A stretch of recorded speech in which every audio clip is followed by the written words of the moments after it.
Éphésiens, chapitre 6. Enfants, obéissez à vos parents selon le Seigneur, car cela est juste. Honore ton père et ta mère. C'est le premier commandement avec une promesse, afin que tu sois heureux et que tu vives longtemps sur la terre. Et vous, pères, n'irritez pas vos enfants, mais élevez-les en les corrigeant et en les instruisant selon le Seigneur. Serviteurs, obéissez à vos maîtres selon la chair, avec crainte et tremblement, dans la simplicité de votre cœur, comme à Christ. Non pas seulement sous leurs yeux comme pour plaire aux hommes, mais comme des serviteurs de Christ qui font de bon cœur la volonté de Dieu.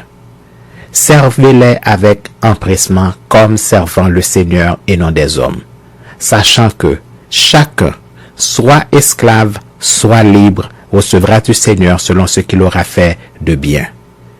Et vous, maîtres, agissez de même à leur égard et abstenez-vous de menaces, sachant que leur maître et le vôtre est dans les cieux, et que devant lui il n'y a point d'acception de personne. Au reste, fortifiez-vous dans le Seigneur et par sa force toute puissante.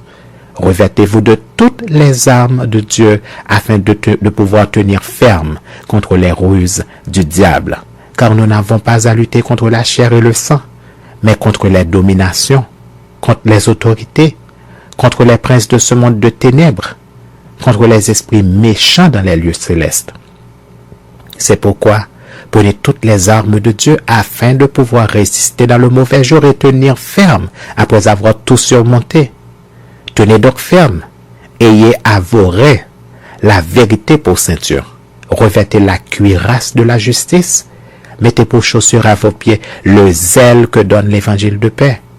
Prenez par-dessus tout cela le bouclier de la foi avec lequel vous pourrez éteindre tous les traits enflammés du malin. Prenez aussi le casque du salut et l'épée de l'esprit qui est la parole de Dieu.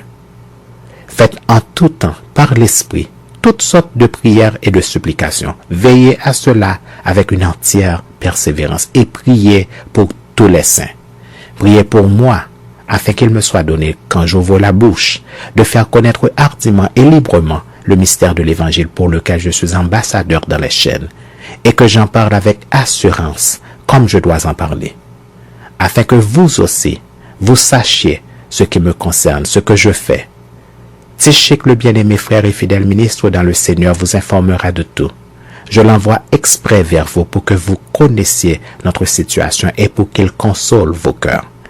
Que la paix et la charité avec la foi soient données aux frères de la part de Dieu le Père et du Seigneur Jésus-Christ. Que la grâce soit avec tous ceux qui aiment notre Seigneur Jésus-Christ d'un amour inaltérable.